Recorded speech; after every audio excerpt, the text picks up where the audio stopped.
দেন অন্য জায়গাগুলো এভাবে কাট দিয়ে দিলেই হবে। এখন আমরা উল্টা দিকে যাই এবং ডিজাইনগুলো ফুটিয়ে তুলি।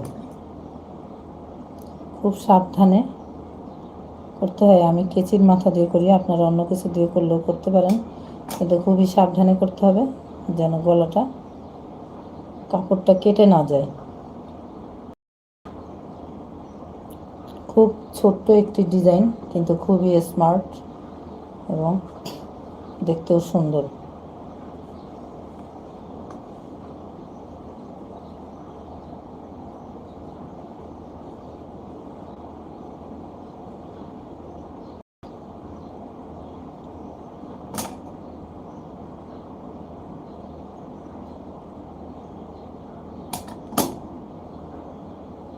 কেচির মাথা দিয়ে করলেও সবসময় ডাবল করে নিতে হবে কেচিটা, কিন্তু নাহলে কিন্তু কাপড় কেটে যাবে।